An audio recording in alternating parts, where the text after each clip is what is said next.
Hello.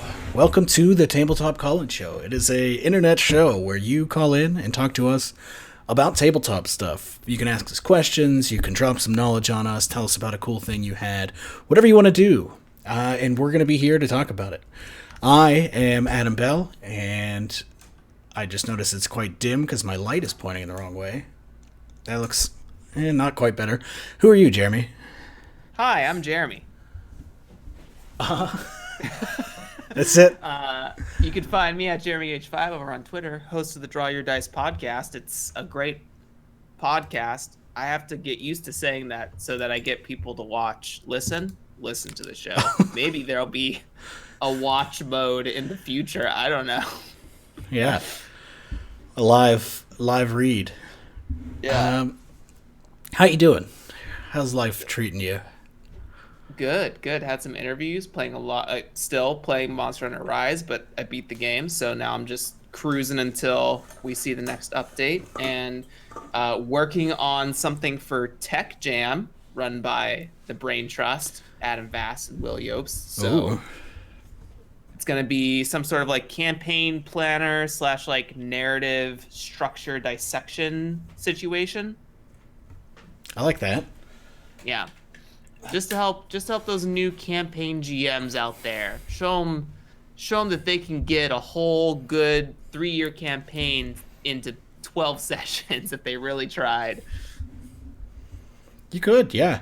I'm wondering if I'm going to do anything. I want to see that is really what I'm trying to say. But I'm trying to think if I'm going to do anything else for the Tech Jam. We'll see how anything's going. But I did put out like a little zine of just a few loose ideas. It was fun to put together.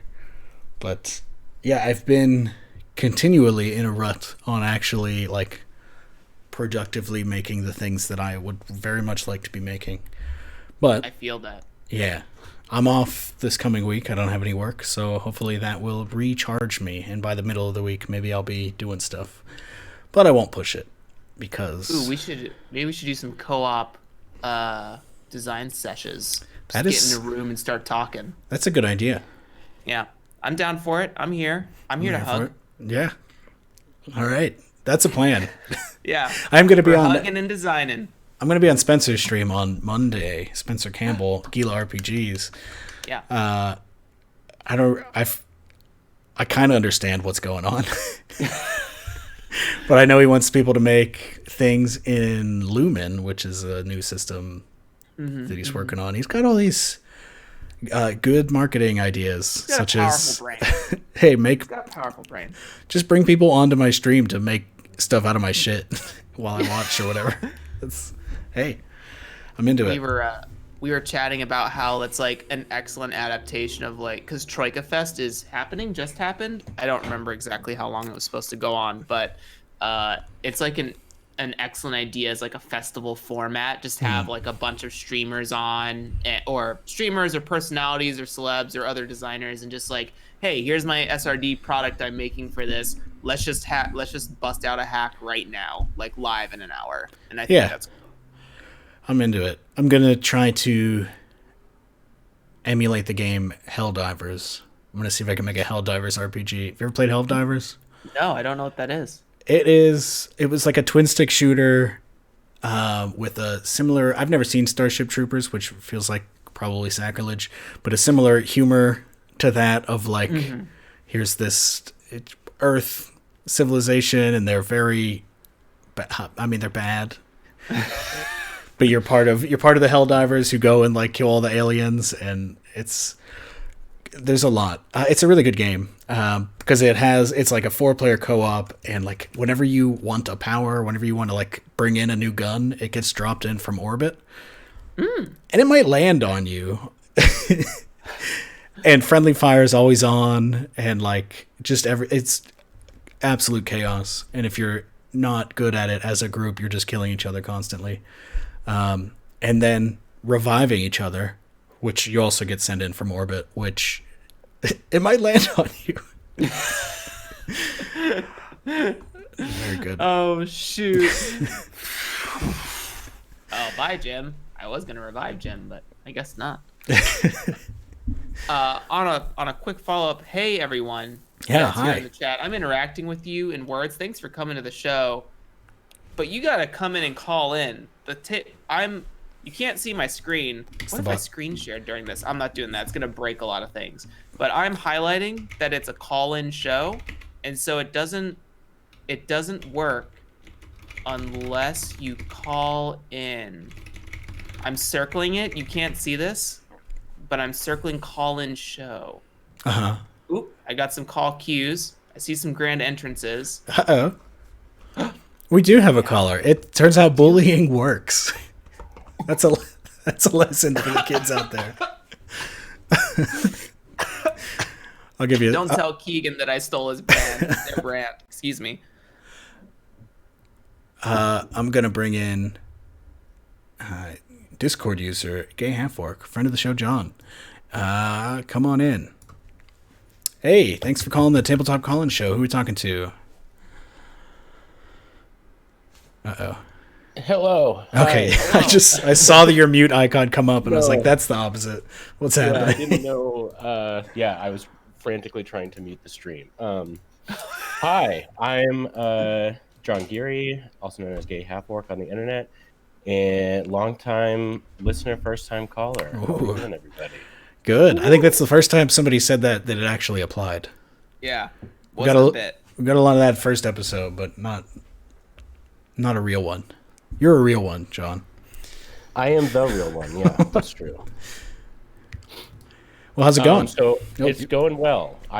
Thought of a question, and then I saw it was 1:02 p.m., and I was like, I need to get on. So I did.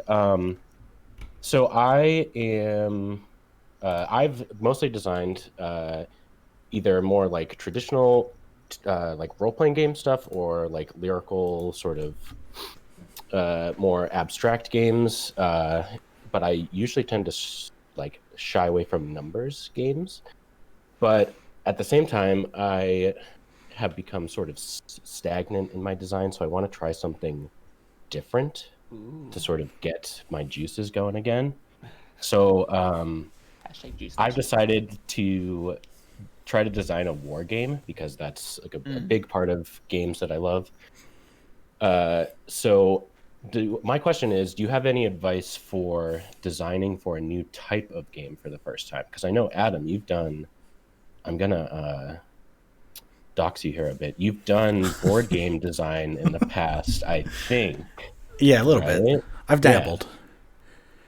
Yeah. So how do you how would you like go about making that jump to a like drastically different style of game that you don't really have a jumping off point for? Like you have this big open ocean sort of that you could really land anywhere. How do you like pick a point and then try to execute? Jeremy, you got anything? You looking okay? Looking at me. I think so. I'm a big fan of referencing like prior stuff. So first off, like definitely thinking about, because war game is a pretty broad term that probably, I bet there are people as we speak having an argument over whether a certain game is a war game somewhere in the world. So like trying to think about like what kind of war game you're thinking of, and then just if you can playing them. So like are you thinking of like a Warhammer type, like a miniatures war game? Are you thinking more of like the GMT historical thousands of ugly pieces of cardboard Yeah, hex getting and thrown? chip or whatever Yeah, the yeah. genre is called. Yeah, I think I mean I've played mostly miniatures games, so that's sort of like the preformed picture in my head that comes up when I say war game. So I guess that's kind of what I was trying to land on. Yeah. Yeah, I think playing those. So I know you have, not to dox you a bit. Yeah, please Played. dox me. Yeah. I know you've played a lot of Warhammer, at least Warhammer adjacent things, right? So I don't know if that goes into if you've done a lot of the minis game or not. Yeah. I would say I've played most of the stuff that Games Workshop has put out after the year 2000. So yeah. Cool. But what about you, Jeremy? I want to hear from Oh, dude. Yeah. I want to hear from Jeremy. Sweet, silky voice.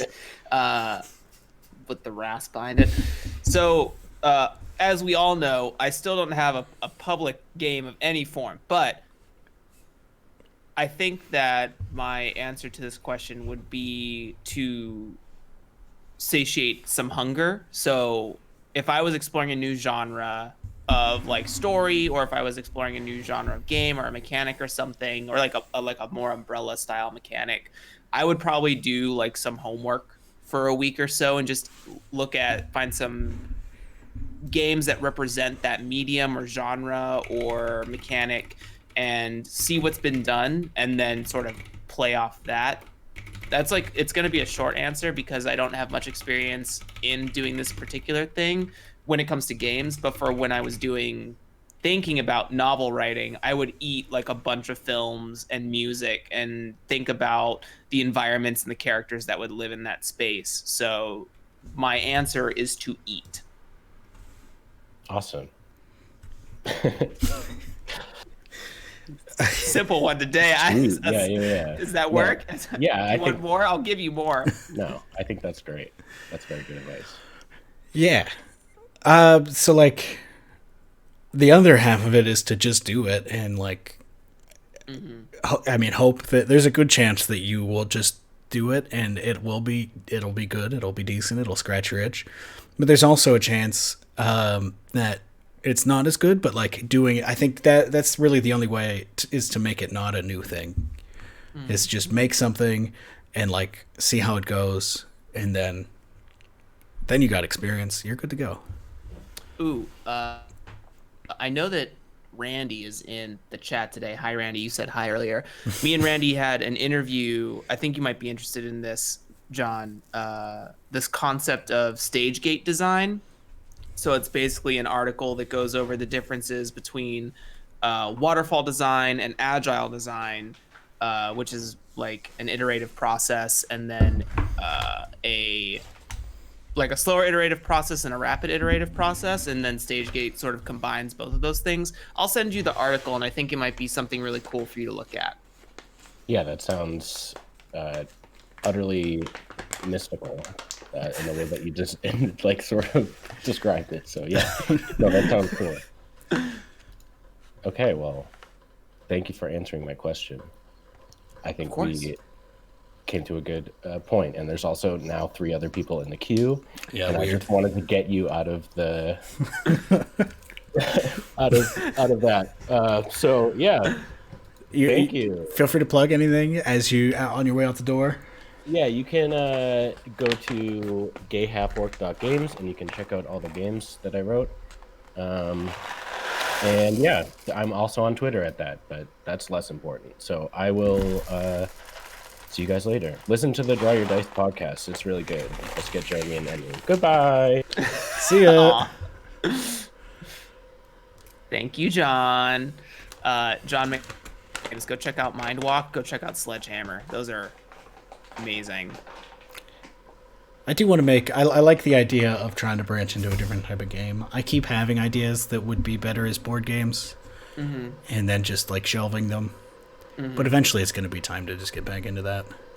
There was, in Randy's interview, we talked about games Behind the Magic, which is a mockumentary-style LARP, in a sense, American Freeform LARP. But originally, when the idea was concepted, it was he wanted it to be like a tabletop game, and due to StageGate, pretty much iterated on that. And a friend of his basically said, "This probably wants to be a LARP. Should probably just be a LARP," and was much more satisfied with the end result design. So, yeah, I like the. That's the second time I've heard this game wants to be this. This past week, I think the last one was on the Brain Trust podcast. Adam was talking about what the games want. Listen to your games. I think that's important. They say things. Should we bring in the next caller? Our return caller, Will Yobst. Speaking of the Brain Trust podcast, the literal devil themselves. Hey, thanks for calling the Tabletop Collins show. Hey, How you doing? Oh my god, I can't hear anything. Is it the grind? It's not the grind, right? Okay, how about now? Yeah. Hello? Hello? Hi. William speaking. Hey, Jeremy, Adam, what is up? Adam, can I get a hot grind right on mic? You were doing it pretty far back. Unfortunately, I just ran out of beans. They're all ground. Should it have been closer? Can we get what are you making? What kind of coffee? What's happening? What's the brew style? We are making, it is a Colombian coffee roasted by Kelvin Coffee, local roaster here in Pittsburgh. Very tasty coffee, always very difficult to grind because it's so lightly roasted. You kind of get a workout in. I'm going to use a V60. Oh, beautiful. So you're a coffee freak, clearly. Have you ever roasted your own beans? Once or twice, yeah. I But had a not- roommate who did that in the apartment, and it's Oh. some brimstone level It's shit. no good. I did it once or twice on a cast iron skillet because that's Oh, what? everybody's got one of those. It turned out okay. I'd like to do more in the future with proper tools. Just making some hot beans. But I was at a store buying some tahini sauce, and there was just green coffee beans sitting right there. And I was like, well, I mean, they're here. It's some single origin.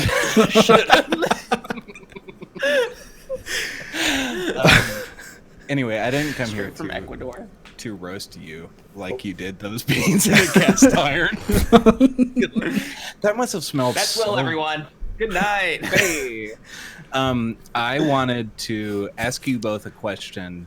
In a game meetup I had. By the way, if you're a Boston game designer, hit me up. I do a monthly meeting. It's great. And if you're a game designer somewhere, you should do a monthly meeting somewhere with people around you. It's the best shit.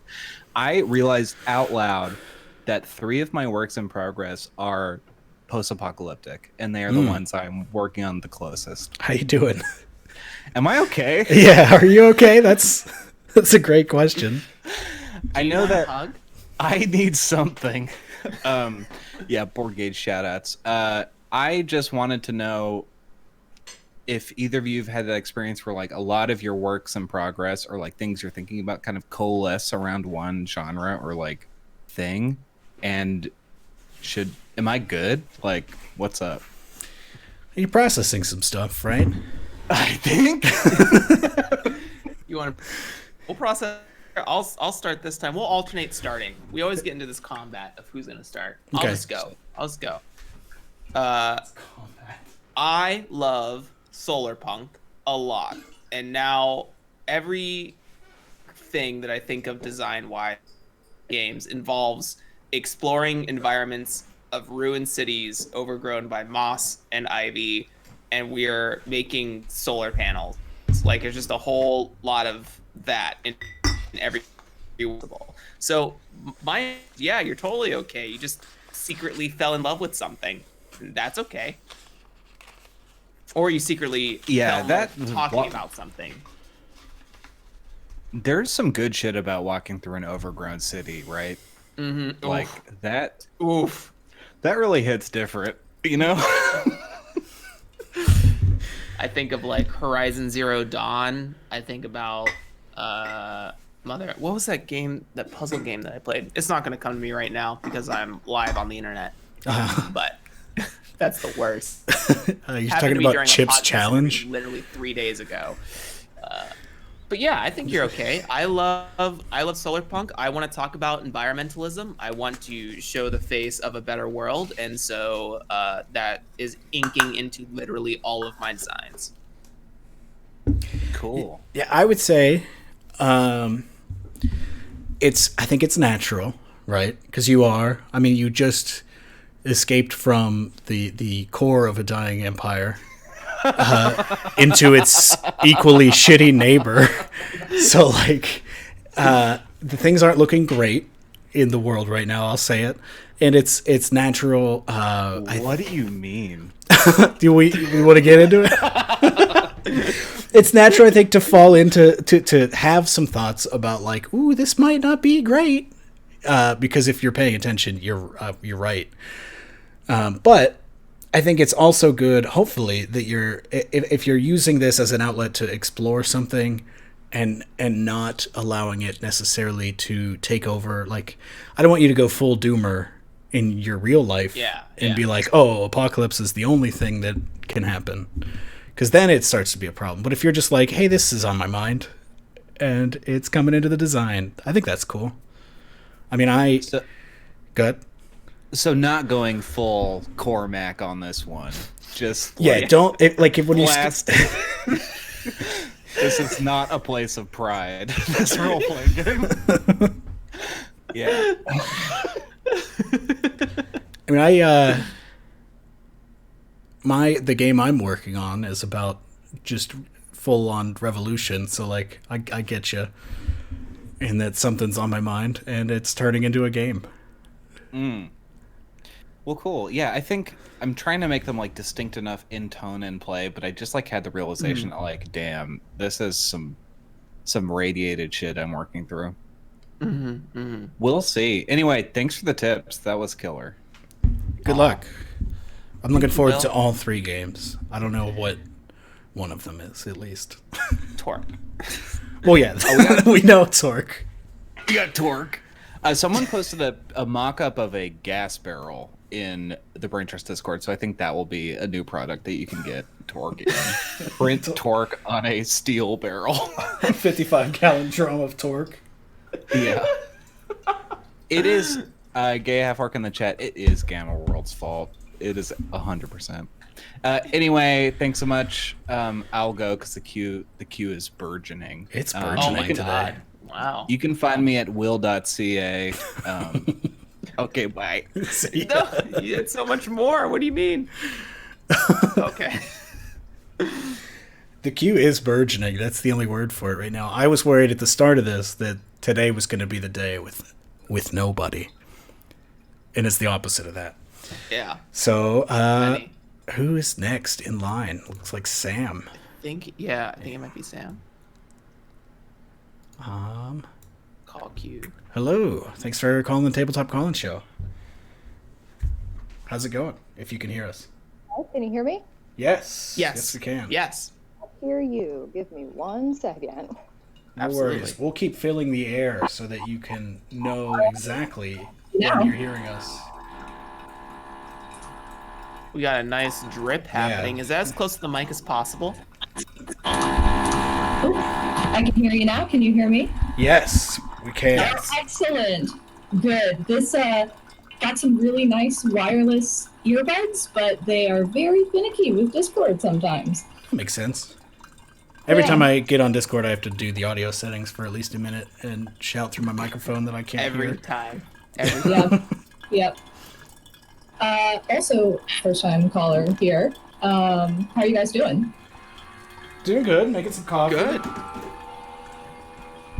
Is a race car going It on? does sound like, I assume you're on a laptop. It sounds like it is launching off, but that's fine. Oh, yes.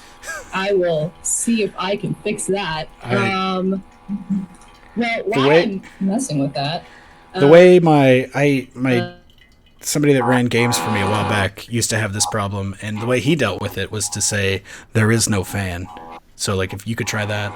Oh, that's good, yeah. I mean, there isn't a fan. There's clearly not a fan. Yeah. There's never been a fan. So... I don't even hear it anymore. Oh, great. Perfect. Well, so the the question that I have for you guys, I am still like fairly new to the indie TTRPG scene, and I have started to amass this collection of indie games that I have not played, which from my understanding is very typical in this community. But I do want to dip my fingers into some of them. But sometimes it can be a lot of work to read through and like understand a game to basically to prep for GMing it for like a one shot of a session. And so my question is, how do you guys prepare to GM a game that you've never played before? Do you guys have like certain methods that work better for you? I think I'm starting to learn what works best for me.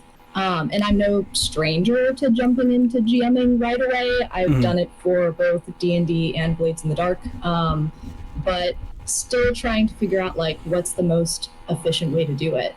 So what works for you guys? I think for me, the first step is like imagine confidence, and then allow that confidence to become real through the fact that like it's going to be fun because role playing is inherently fun. And so even if I'm stumbling at the beginning, that it'll be fine. Everybody will have a good time. The second one, the more helpful thing that isn't like you'll be fine, get out Figure there. it out. I mean, I like to read. I just reading it ahead of time. Like read the game all the way through whenever you are interested in maybe playing it, and then when it comes time to play it, usually I will read like specifically like the GM bits. Ask the players to read it, don't tell them to, I guess, because not everybody's got the not everybody has the time or wants to actually read the game they're going to play. But like hoping to have at least one player that's at least familiar with the rules is super helpful. Sure, that makes sense. But really just rereading it before you play and then taking your time with it and saying, hey, look, this is how it's going to go. I've never run this game, but I've run plenty of other games. And just seeing how it goes. How about you, Jeremy? What do you got? You GM more than me, I think. So I recently did this with Lighthearted by Kurt and Kate Potts. Great game. Totally go get that. But I do half versions of the game. Like if I'm testing out a game for the new time, and my play group is super on board with that, that may not be for every play group. But basically what I mean is that I will find like the bare minimum of like the resolution system and like whatever the game sort of necessitates me to use, and then I will then like just run it. Like I'll just find out what kind of story. I have the Twitch stream open and I saw why you made that face, and that was crazy. But basically to sum it up, I run half versions of the bare minimum the game requires me to run and leave out any other mechanics like I don't need to worry about. Like if that's GM facing things, if that's like for Blades in the Dark as an example, I might leave out, even though the flashbacks are super fun, they do take a sort of like cognitive shift in the style of play at the table if someone's coming from like D&D to Blades in the Dark, which is typically most often the case. So I would run just what's on the character sheet, like what is present there. And then I would forget about all other mechanics and then run that game. Sure, that's a great idea. I think that kind of leans me into how like you demo board games, and so I would treat it like treat the game like a demo. So only bring up the rules to the players that like they need at any given time. Mm-hmm. And if you see a situation heading somewhere where a different type of rule would come in, then be like, oh, by the way, in this game we have XYZ. Well, so flashbacks, for example, you don't necessarily have to bring up the flashbacks at the beginning, but if your players you're playing Blades for the first time and your characters are in a position that like they can't really think of a way, you can be like, by the way, this game has flashbacks. Yeah. So if you can think of a way that you set this up before, and just like drip feeding the rules like that in. Yeah, that's kind of how I handled it with Blades. There was it's kind of nice with that game because you know there's a lot of stuff that is easy to introduce later, but like to put it all at once, somebody's doing their first score, it's kind of a lot to take in. So yeah, no, that's great. I found that like for me, listening to like an actual play for just like like one session, just to get like some of the terminology down and just general familiarity with it can be super helpful. Absolutely. Speaking of which, I'll offer this live. Sam, go ahead and come over to the Draw Your Dice podcast Discord server, because I've got some plans for running some actual play things for all the games I interview about. So if you want to be a part of that, play a lot of new games, please come do that. Yeah, I'd be down. I love it. I'll check it out. Yeah. Applause for Sam, everyone. Claps. Claps. I don't know how loud I can clap without it being. It's probably not. Probably not as loud as those beans. I want it on the mic. Do those answers satisfy your question, Sam? Yeah, that's excellent. Thank you guys so much. Cool. Yeah. Make sure to plug something if you got it. What you do? Yeah. Sure. Well, I'm on Twitter at Goblin Mixtape. And I recently launched Anamnesis on Itch as an Itch funder, as Itch funding, and that has funded successfully, which is awesome. But that's still up. The beta is still up to get, so it's like a solo tarot game. Yeah, and that's about it. I'm working on a Light Strike for the Light Strike Jam that MV's hosting. Oh. So Yes. everybody should check that out. There's a bunch of cool entries already. Yeah, that's about it. All right. Cool. Well, thanks. Have a great rest of your day. Thanks, you too. Yeah, running. I want to run games again. I want to. That's my advice. It's. All right. Well, let's just keep going unless you got more to talk about there. No, that was good Good. stuff. I think the one thing is just thinking it, especially like talking about design. I guess I do have a thing in my mind that came, but I this on with several interviewers lately or interviewees on Draw Your Dice for episodes that are not released, but just the onboarding process.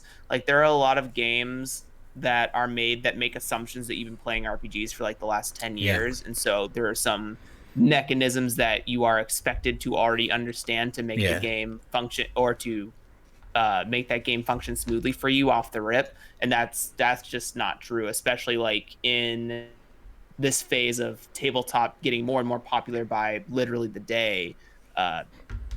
And Yeah, like I don't know, think about that onboarding process in your games. we all put the what is a tabletop role playing game at the beginning of the book, but then like don't carry that mindset through the rest of the book. Yeah. What is a role-playing game? Yeah, Now it's- you have that. Here's my D10 system. Right. It's complicated as fuck. Which is good. Give me the D10 system that's complicated as fuck. But yeah, it would do better. You get it. We made the point. Everybody understands what we're talking about here. Let's bring Get the in next guest in. CM Ferment, Discord user. I am bringing you in. Hello. Thanks for calling the Tabletop Call-In Show. Oh, hey. How's it? Um, Can you hear us? yeah. Okay, cool. I can hear. All right. How's it going? Good. Can you hear me? Yes. Yes. Yes, Okay, I can. sorry. I think I Sorry, need to I turn just- you up a little bit, but you're good. Muted the Twitch. Hey, Cameron here. Yeah, first time caller. Hello. So I have a question. Are there any like video game styles that you want to explore, like tabletop wise? I had this stupid idea. Well, yeah, okay. Jeremy with that face. It's a dumb question considering I listen to Charlie Dice. But but I was thinking about this stupid idea yesterday in the brain trust of a bullet hell tabletop game where you just throw fistfuls of dice at the table and try not to let them fall off. Oh. Good. Yeah, I don't know. You guys, are there any like things like that you guys are really excited about? That's a dumb question considering your podcast. It's but- not. Strong It's a good question. Good Yeah. question. Just because it's a question at least Jeremy has an answer to doesn't make it a dumb question. Yeah. I was like, it's just like Jeremy's face. I was like, yeah, I could think of a few. I think that's cool. I think a bullet hell game would be fucking lit. I don't know how to execute that, but I think it would be cool. Because what I love about the challenge of how to grasp back, because video games came from tabletop games essentially. Like a lot of the mechanisms that they used in some of the first role-playing games came from stuff like chainmail and AD&D and all that stuff. So it's now like ripe time for us to try to figure out how to take back those mechanics. And maybe not everything works to a one-to-one, but like for me, I want to be the Platinum Games of tabletop. I want to make the Devil May Cry, the Nier Automata, the Bayonetta, and figure out how to make that feel good at the table. The Monster Hunter, like I want to make all those games a thing. And I've seen some board game variants, which I think board games do probably the closest one-to-one, because they use boards and there's tiles and there's a lot of token things you can manipulate to create that immersive effect. But yeah, I love the spectacle fighter, and I also love anime, and I want those things to be a role-playing game in a way that isn't just like, what I don't want to create is a game where that role-playing lifting is done by the players, similar to how D&D operates. Like D&D supplements wargaming combat, and then all the role-playing comes from the players' abilities as improvisers or actors or role players. And so I want to make sure that I develop a system that doesn't lean too heavily on the experience of a person, especially when we just had that conversation about the onboarding process for a game. So yes, for video games, I want the spectator, and I also want the I would love to see a bullet hell. I think that'd be something to really interestingly try to emulate. My yeah, sorry. That's what I was gonna ask Adam. Yeah, my throwaway answer would be platformers, just because I like to play platformers. But I got nothing. I got nothing for you on how you would ever make a platformer tabletop RPG. Yeah. So if you could figure it out, let me know. Because I don't even know if there's any. Anyway, I think the real answer is for more tabletop games to like take an approach on story that video games do, which is that maybe it doesn't matter as much with the way it interfaces with the mechanics. So like I just finished playing Yakuza 0. If you've ever played that, the fight scenes, like whenever you're physically fighting in that game, it's none of that is canon, because Kiryu's out there killing dudes, and then it cuts back to like the canon of the game, and they're like, "Oh yeah, good fight," but like he just snapped their neck and like hit them over the head with a moped. So someone. Yeah, so like if a game like D&D, it took itself a little less seriously whenever you roll for initiative. If you hop in and you're doing all this over the top stuff, and then once the fight sequence is over, you like zoom out and like think about, okay, so what happened fictionally that represent like that kind of represented. So like, no, I didn't slam a moped over this guy's head, even though that's what I did when we were in initiative order. But what, like, who got beat up here and how. Stuff like that. Like treating combat more as a mini game, like as a mini game. Right, yeah. And allowing yourself to separate from like the fact that it really doesn't make any sense. Like HP is complete nonsense in D&D. It's like, oh, you're perfectly fine until you hit 0. 1 HP, you could do everything. 0 HP, you can't do anything. So like just leaning into that kind of shit, the way video games do, I think is something we could do. That's very fascinating, Adam. Yeah. Cool. How about you? Besides Bullet Hell, Cameron, what are you thinking? Well, I haven't. I said in the Brain Trust, I haven't played a Bullet Hell game since Total Carnage on SNES.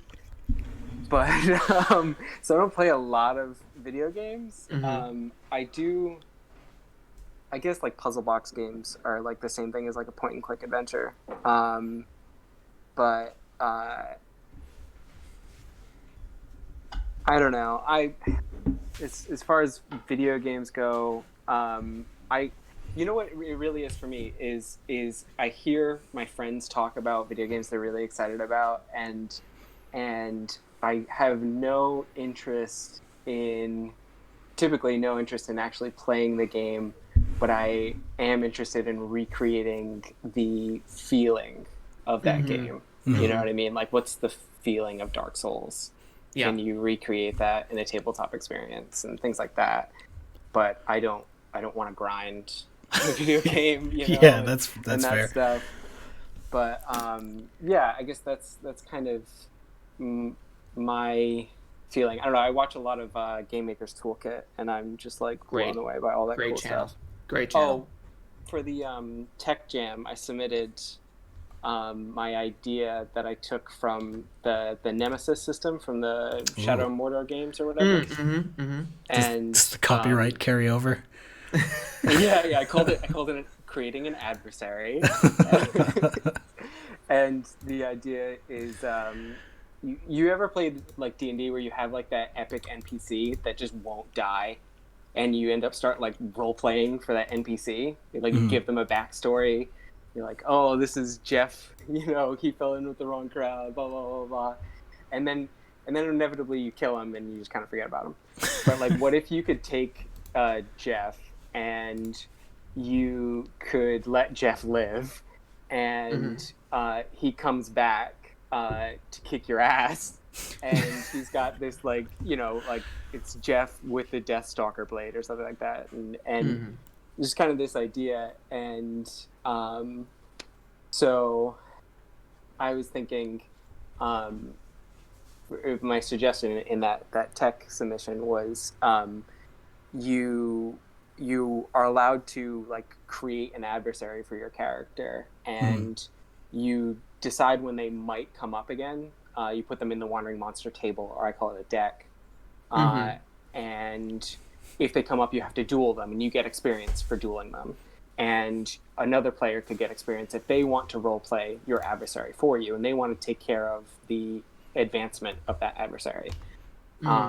And I thought it was really cool, and just this whole idea of like, combat doesn't need to be lethal. Like, you might have more interesting stories if combat's not lethal, and that's really what my huge takeaway from that Game Maker's Toolkit episode. So yeah, good. So good. It's a great show. It's a great, and that episode in particular is really good. I like that one, and the one he did with the 4 P's of combat with Doom. I thought that was really interesting. Oh my god, yeah. So good. The idea of like completely changing what a first-person shooter became. You know, it's just like, well, what if we make you go into melee? We could reward you for getting into melee. Yeah. Even though it's a first-person shooter, and we invented first-person shooters. I guess. Oh yeah. So here'd be like a follow-up question: is since you watched that show, is there something there that you want to put that you learned there that you want to put into tabletop? Oh my God! So many fucking things. The Nemesis system, the P's of combat, the fucking Boss Keys series. I am currently trying to like make that into like a fun.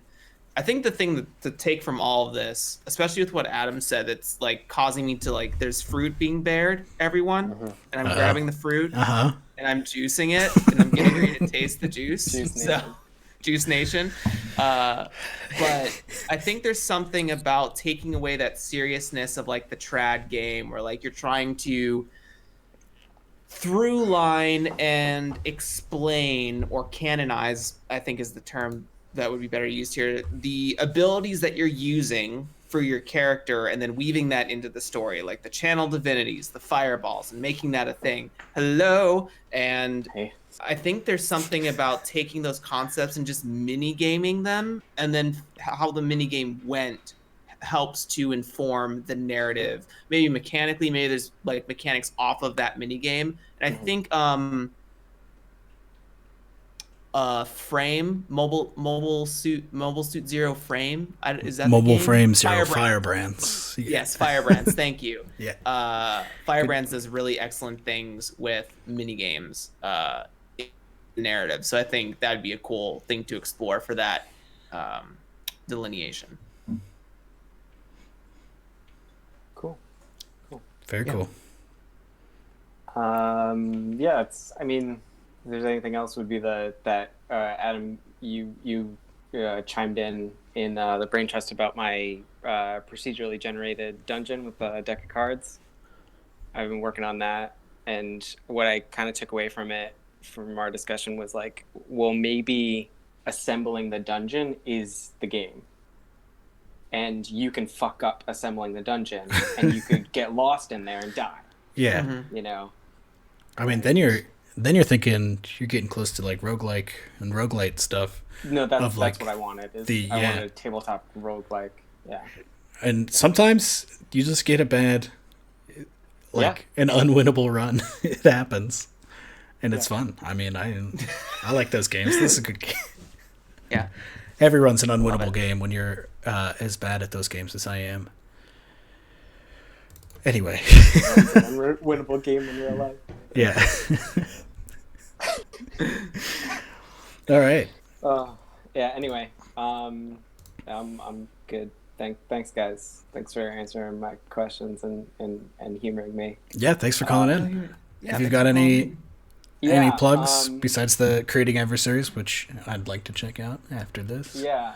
So you can find me in the Brain Trust Discord and CM Freeman, Daesh.io. I have a couple trashy single player games that I made, and I'm going to try to bust out another one this week, that roguelike one, maybe this week. If my wife goes into labor, maybe later. But something might come up. This is my anxiety projects right now, so All right. Cool. Well, good luck with all of that. That's good stuff. Okay. See. Oh, I can do that. Thank you. Bye. Wait, I forget how. I almost kicked him from the whole server, which wouldn't have been the intention. Thank you, Cameron. Thank you. A lot of stuff to think about with video games. If you start thinking about video games in funny ways, especially, Yeah. Good. I only know video games and anime. I don't have like a board game or role-playing game pedigree. So like that's where all my inspiration is coming from, and it's all I got to go on, and that's what it's going to be for the rest of my life. That's fair. When's that Monster Hunter game coming out that you're making? Soon, TM trademarked. Are you making one? Is that real? Yeah, I guessed. have a document written somewhere. Okay. I figured. Looks like long-time caller. I guess I don't know if he listens. Viditya is in the queue next. If you want to talk about something. No. Hello. Viditya. Welcome back to the Call-In Show. How are you doing? Do we have audio problems again? Viditya. Sweet boy, are you there? Hello. Well, this is the way it goes. Yeah, which is fine. Adam. Coffee, how's it tasting? You're tasting the juice right now. It's not bad. I think a little over extracted. I let the bloom go too long because I got distracted by doing a show. But overall, decent. Oh, there we go. Oh my god, why does this happen? It's one of the struggles. It's one of the many struggles. Mm-hmm. All right. Well, I'm here. Welcome. Hi. Hello. Pleasure to have you. So, thank you last week for helping me out with my have you been my issues. Have you been sleeping better? So I have been sleeping. I've got my sleep back, which is great. Cool, thank you. But now, I've lost my appetite. All right. No. Every time I put food in front of me, I make something, I cook, I sit down to eat, and I'm just unable to put food in my mouth. My partner goes up to me and says, "Vivi, is everything okay?" And I say, "I don't know. I don't want to eat. I can't eat until I can think about and properly process the hybridization of board games and video games and how we could maybe take that into the tabletop RPG scene, because that's such a fascinating space, and I don't really know what people are doing in that space and what we could be doing." and it just I can't seem to get food in my mouth. Yeah, until you think about Keep missing. just keep missing because of the hybridization of board games and video games and how we could take that into that is that the question? troubling. I don't know if I Actually, could. make sure that's the question. Okay, I don't know if I can finish my coffee. You can help alleviate my pain. I think I recently got Sea of Legends, right? It was on Kickstarter a bit ago. It came out. It's a really cool game. It's got a bunch of POC who wrote for it and designed for it, so it's rad. Huge, bunch of minis. It has and it's a hybrid board game. And like I really like board games, and hybrid board games are a type of game that I think is really cool. So you have like Mansions of Madness Second Edition, like it runs with an app. You know what I mean? Sea of Legends also runs with an app. The XCOM board game runs with an app. Like all of these things, like it's still very much a board game, but then you have this computer behind it doing things that would kind of suck or slog if you had to do it manually, right? And I think it's a fascinating space. Like it's really cool. It helps with onboarding because usually like you could just play a tutorial through it. It also allows you to write a bunch. Like it's cool. It's a if my bias is that it's cool. And I think about like and I've been thinking a lot about kind of that overlap with tabletop games, right? Where it's like, we think like, especially nowadays, like within the past year or so, especially when we have to think about like, how do you make a game digital friendly, right? But I think there's like a difference between how do you make a game digital friendly, how do you make a game work on a VTT, versus how do you utilize the space of like computers an app or a computer, like in the play of a tabletop game. And I know like Discord Ghosts and Kitchen Nightmares are using I feel like there's like an overlap there of like, well, you're using the thing as a platform. Also like The Zone I got to play and it used like its own kind of app that helped facilitate it and stuff like that. So yeah, thoughts. Whose turn is it? Your turn? Yeah, I think it's my turn. Yeah. Right? I think so. I think I did spectacle. Anyways, I interrupted you. Yeah, go ahead.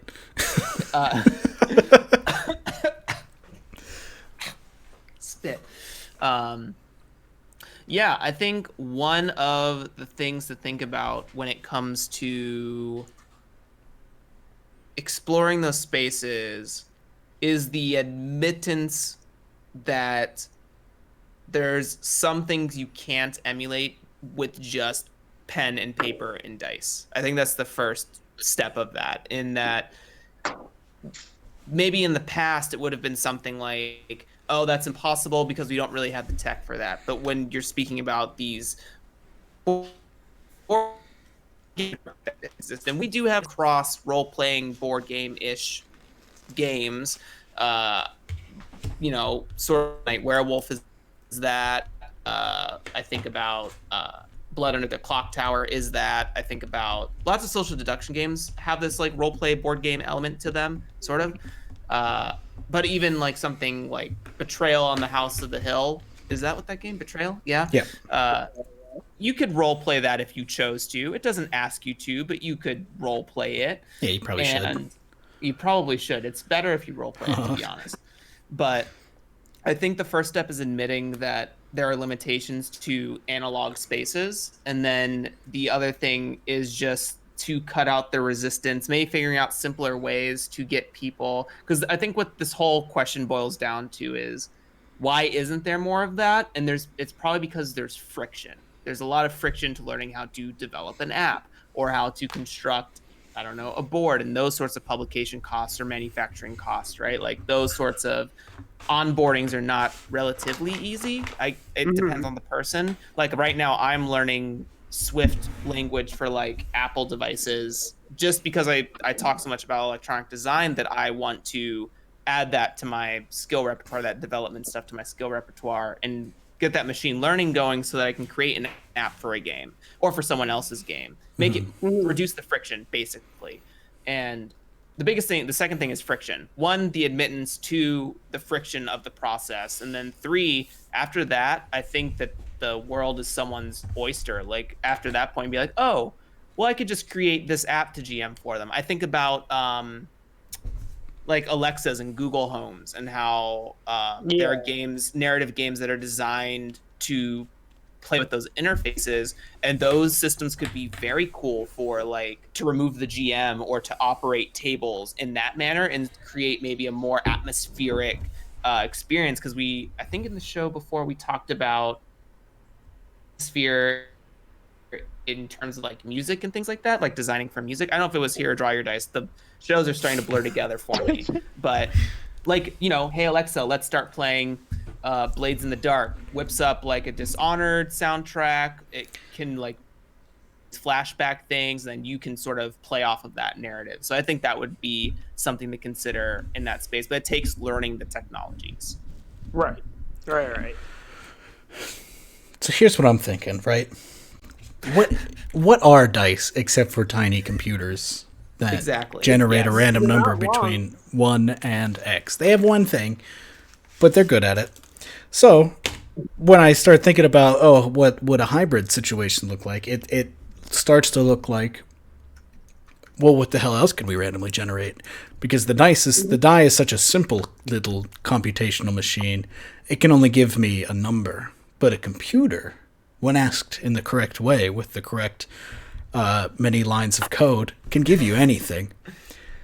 So then I'm starting to think about, like, you were talking about the board games that do things, and the first one that comes to my mind, because as I've mentioned before, I used to demo for CGE at conventions, is the game Alchemist, which, if you've never played Alchemist, that is a game about, like, trying to mix together different little potion items and seeing what happens, and then using an app that tells you what happens, because it knows like the subparts of each of the little ingredients and what happens when you mix them. And so the game is about deducing it and then publishing your scholarly papers and copying each other's work and shit like that.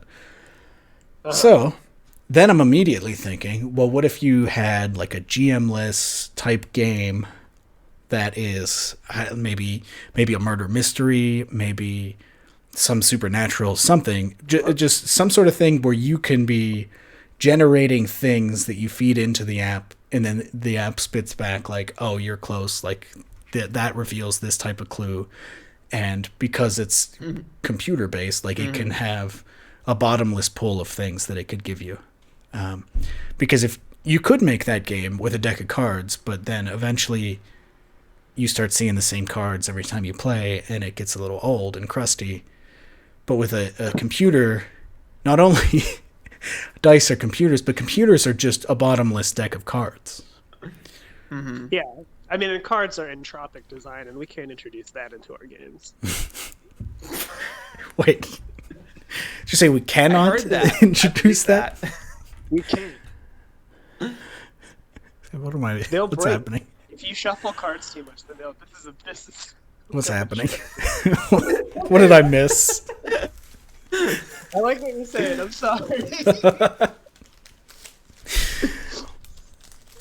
So yeah, using an app, like a phone app that like everybody can put in a seed, and then you've got something that you can pull from, and that like will drive your story, I think would be a cool thing to do. And then from there, seeing how that works in play, it would end up being a constant stream of adaptation.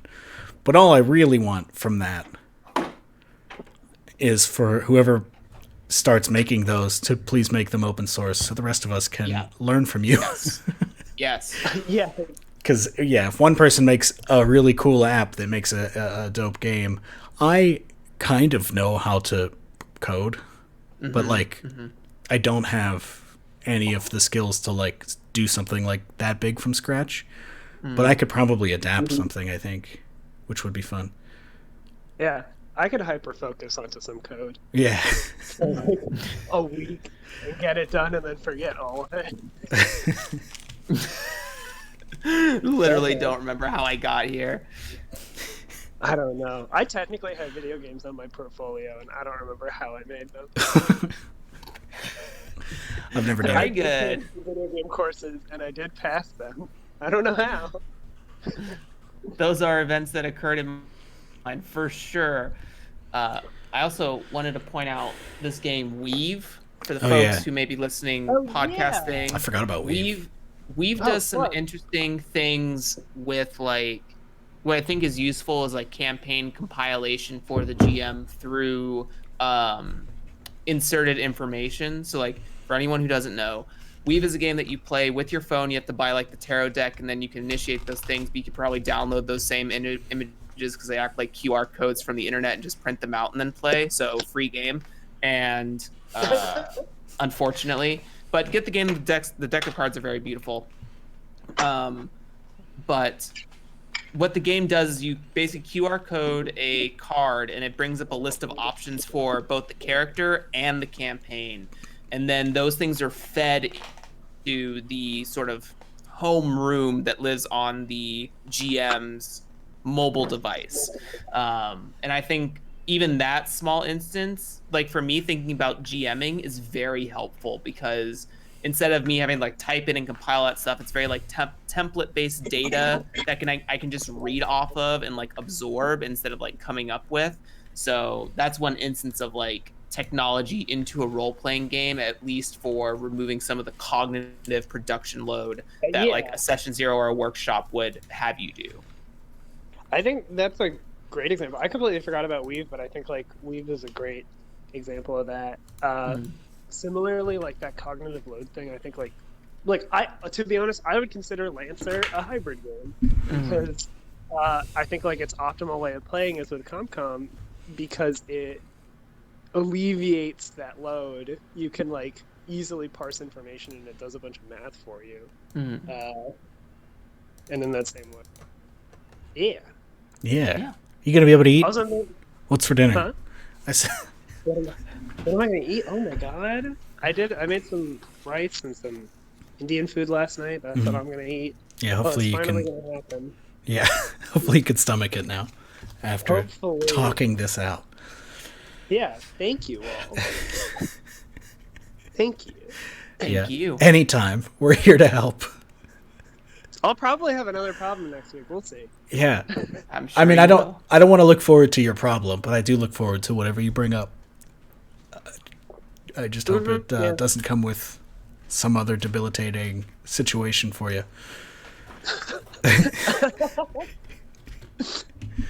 Yeah, let's hope.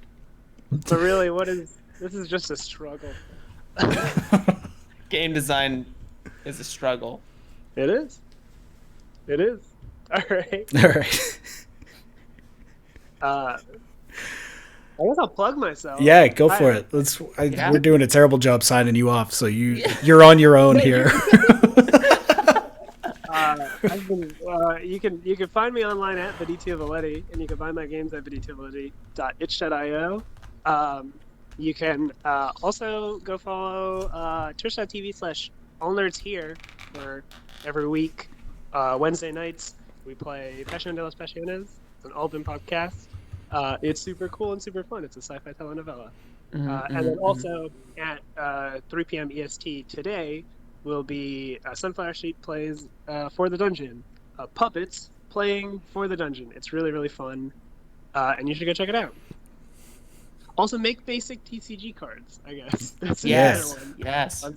I was thinking about coming in here and asking you about community-driven RPGs, but I really needed to fix this appetite issue. Yeah, it's more important that you eat. Yeah. Next week. Well, thank you, GT, for having me on. Yeah. Talk to you later. Have a good rest of your day. Thank you. Bye-bye. Bye. We've got... Okay, just a second. Get out. Gone. We've got one more caller left, but yeah, what were you going to say? I was going to say, yes, please go check out All Nerds Here. Literally at 3 o'clock the same day, you can go watch those puppets roleplay, and it's a good time. It's a comedy show, so it's real good. Yeah. And here comes our final caller of the... I keep wanting to say evening, but it's certainly the afternoon. Here comes our final call of the afternoon. Jeff Stormer. My mouse is having a problem. Oh boy, I'm destroying the Discord instead. Come back. Here we go. There you are. Maybe. I did. Hello. Thank you for calling the Tabletop Call-In Show. What up, what up, what up? It's Jeff Stormer from the 215. How's it going? What's good? Hey. Yes. Hey. Not Nice too to have you much. on the show. Do I sound okay? Because I'm holding my microphone. I'm in bed holding my microphone like a professional wrestler, and I feel completely unhinged. I think you have the best audio quality of any caller that we've ever had. I was like, do I want to set Probably up even my myself. desk? I don't, but I still want to plug in microphone. Well, first off, I just want to say the Eagles leader. You muted yourself. I don't I know if muted that was myself. on purpose. Okay. First off, I just want to say the Eagles leadership has to go. The Wentz trade was a band-aid, and there's a much larger reorg across the entire organization that has to start at the top. Yeah, keep it coming. I can't call into a call-in show and not lead with that. Yeah, you got to complain about the Eagles. It's very important. Hi everybody, how are you doing? Doing great. Riding out, Yeah. riding out the show, having some good topics being brought up. I'm juicing. Good.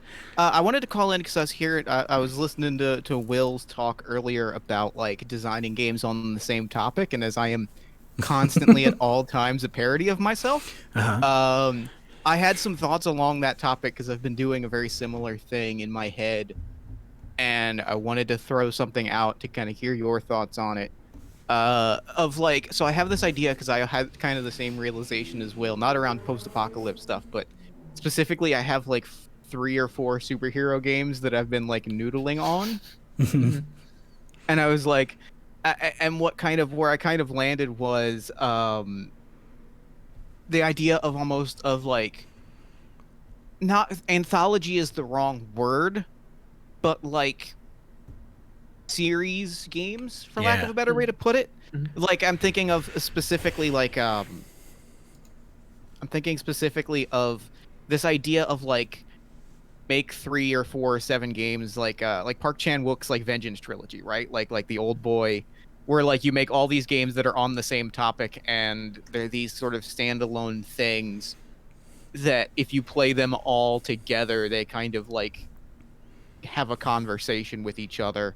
And I think that's a really interesting. It's just been on my mind as this weird, kind of intangible idea that I haven't seen a lot of like people approach this. And I think this is that it. I assume it's being done because I assume all things are being done, and nothing I've ever thought Usually. of is an original idea. Yeah.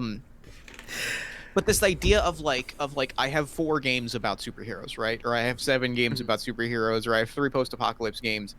What if I made all 3 of them, and I made them in conversation with each other? So Right, like, have them flow into each other. Like, yeah, like where you play one game and it's like a self-contained experience, but when you play all 3 of them, you go like, oh, I see how these things are are informing. Like each one of them is telling a slightly different perspective, and thus like it's creating a different experience. I think there's a really like untapped atmosphere for that kind of like game building in games. I think it's really interesting. Yeah. Yeah, I think that's a good thing to like to strive for, right? Is it on my turn? Oh jeez. It's your turn. I think that's a great thing to strive for, because like I personally am a big fan of trying to bring in as many games as I can into a campaign, like because there's just so many unplayed games that I think are great. And so like having games from either one designer or maybe a couple of designers working together that like, oh, if you play like this game has themes of XYZ, and like usually whenever you play a few sessions, however many sessions that this game is meant to be played by the end you have told a story about something.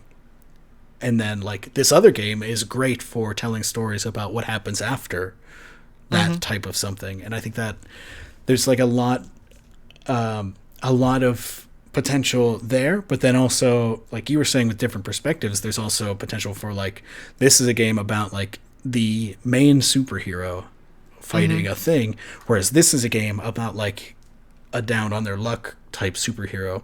And so you can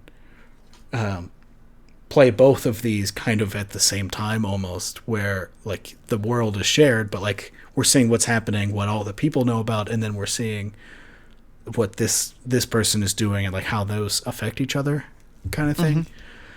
I think that'd be cool. I think I'm into this. I want to see all your superhero games.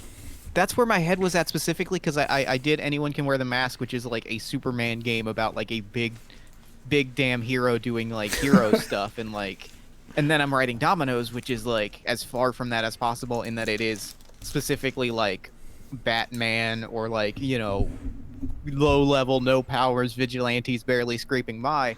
And so this big messy idea that I've had that I probably will never fully act on, but like I keep toying with it, is like putting together and either officially releasing or like creating a bundle or doing something of like an anthology of like 7 superhero games, for one for each member of the Justice League, that is like they're all superhero games, they're all kind of self-contained, you play one of them and get like an individual facet of this story, but like if you were to play all of them, like they all approach the same kind of question in a much different way, and I think there's like a fascinating sort of potential to that. And then like kind of like what you had kind of briefly mentioned, Adam, is like there are certain games in that anthology, that this anthology in my head, that I probably will never write.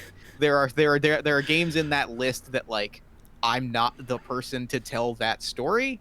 And so like it's definitely one of those things that like in my head I'm like, well, this one would be one that I could like reach out to someone and say, hey, I want you to write a game about this, and whatever that looks like, we'll make it work and we'll put it in the thing. But I think there's like something really cool about this idea of like, even if they're not necessarily, you're not like playing in the same universe, you're like playing with the same set of themes, and you're like, these are all my games about, and even like whether it's setting elements or even if it's themes, like these are all my games about vengeance or about grief or about like, you know, loving yourself. These are all my games about this. They each say something different, and they're together, and like there's something to like putting those games together and like grouping them together, like the experience of like, this is the game on its own and this is what it is when it is grouped together, whether as part of, whether you play them all at once or you just read them and you play them that way, like of like you experience these things together, and you kind of, and they kind of inform each other, whether literally or whether just in terms of like how they approach certain select sets of themes.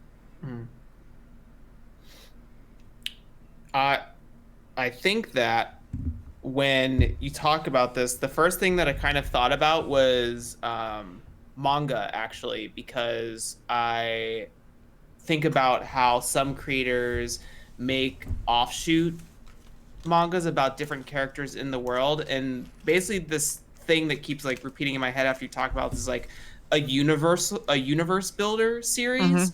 So like it's, or maybe the term is like genre collage or something like that, but I love this idea, this concept of like it could be a because D&D does this, right?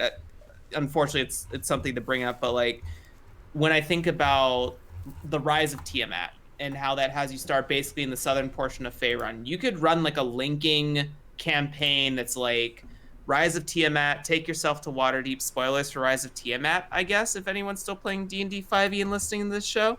But Rise of Tiamat takes you all the way to Waterdeep. You could run Dragon Heist in Waterdeep, then continue on with Rise of Tiamat, get yourself all the way to the north, end Rise of Tiamat there before you fight like the Cloud Giant or whatever, and then do the whatever one happens in Icewind Dale, and then the Neverwinter one. So like you could have this. That's kind of what they maybe not have done purposefully, but they can all speak to each other within the same group, right? That same set of characters that run all the way through the Sword Coast. So I love this sort of design principle of thinking about a game that people are really attached to either by genre or by setting. I think about Spencer Campbell's Light, and how Spencer could add different creatures or galaxies or factions and new planets, or how Adam Bass's Necronautilus has you generate new planets. That's sort of the same concept, because you're telling different genre-based stories based on the planet that's there, and also depending on the players. So I don't know. I think I'm vibing with you is what I'm ultimately saying. And now I want to execute this as well as like a design principle to like maybe break up a much larger idea into smaller components that makes a game more accessible for me to design as a new designer, and then build upon that with other games that speak within that same universe or ethos or genre convention. I love it. I think it's cool. And does that answer was that the question? Did I answer the question? Yeah, the other thing that I wanted to like float to that, because you mentioned manga, that I think is really interesting, is like thinking about it in terms of like a manga is published in Shonen Jump, right? Like a manga is in like if you're looking at a manga and it's in Shonen Jump, like what does that say about that manga? Like, you know what I mean? Like there are things that you can interpret to that, the fact that it is in like this kind of magazine style publication. And I think like as a designer, it is really interesting to think about like I am making like if I am gonna make like a one person like Shonen Jump, like if I'm making a one person compilation magazine, right? Like if I'm making if I'm making like a one person thing, what does that look like, right? Like these games might be entirely unrelated, but like what would it look, but like if I were to group all of these things that I've worked on together, like the creation of that kind of an anthology of like these are both whether they are literally like these are all stories set in the same universe, or they're thematic, like these are completely unrelated stories, but I'm grouping them together for an intentional reason. Like that is a thing that fascinated me, and I just wanted to throw it out there. Yeah, I love it. I think it's something I've immediately absorbed into my game. You've juiced it. Juiced it. I feel good. I've juiced it. I've tasted the juice. It's real good. It's tasty. Yeah. Tasty. If I could get one thing juiced today, it's that the Eagles leadership has to go. If I could get two things, it's this stuff about anthology design. I love it. I think one last I don't know thing who is the Eagles are. Who are they? Is this Philadelphia football team. Oh, they're the bane of I love them with all my heart, and they are the bane of my existence. I love that you love it. I think the last thing I would say on that is that it does feel, and Jeremy, you touched on it a little bit, but it does feel like that's a good thing, a good way to approach collaboration too, is like maybe sit down with another designer and be like, let's think about this theme, and then let's both go make games together, and then we could make games like separately on this theme, and then we can go in and market them together. Like, yo, come get these 2 games, these 3 games about this topic that you love. You love this topic, dear viewer. Superheroes, or what do you make games about? I think about Gun and Slinger.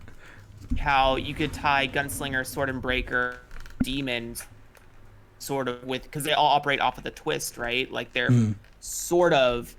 They can be a part of the same universe if you wanted to. They could just be on different places across this big world, right? So I think that's a really great example of that collaboration being tied into a single system. Yeah, cross-compatible. Thank you, Viditya. Cool. Yeah, that rips. Rips. Beyblades. All right. Well, Plug Jeff, yourself. Yeah, Jeff, you got anything else to add, or just tell us about how cool you are? I'm extremely cool. I'm handsome. I'm great. I'm a delight to be around. You can find my work at jeffstormer.com, and you can follow me on Twitter at Party of One Pod, where I tweet podcasts that I make and games that I design, and just, funny jokes about the Great Clown Paleot. It's great. So learned. I feel so out of place. Help me. All right. Yeah. Thanks for calling in. Thanks for having me, everybody. Good luck with the Eagle situation. Whatever. I'm not a sports talk. They got me talking about games. Anyway, I think that's it. I think that's everything for us. I'm gonna just go away now. Jeff's gone. I'm gonna be gone. Jeff. Yeah.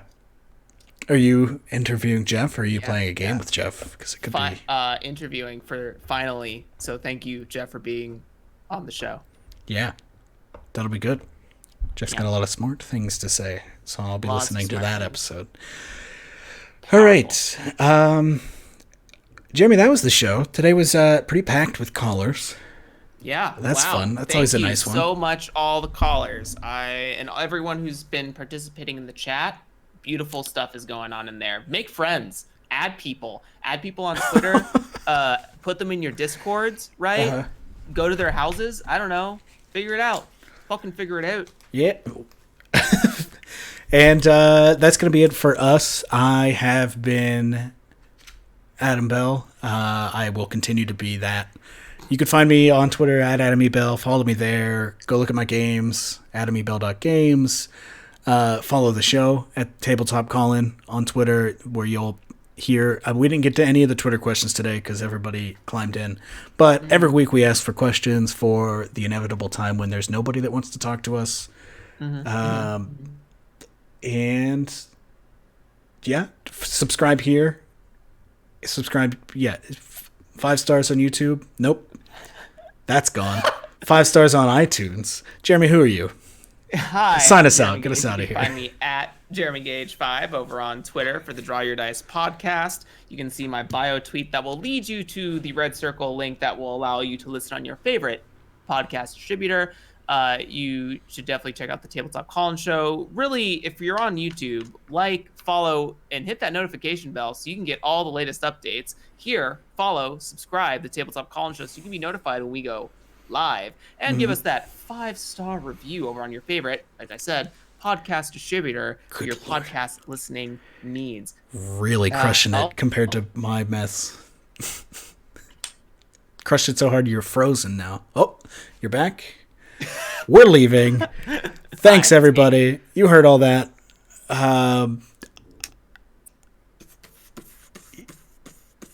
Yeah. Firing pistols in the air. All right. Oh, make sure to go watch All Nerds here at 3 p.m. EST for the puppets. Dab. Cool. See you later.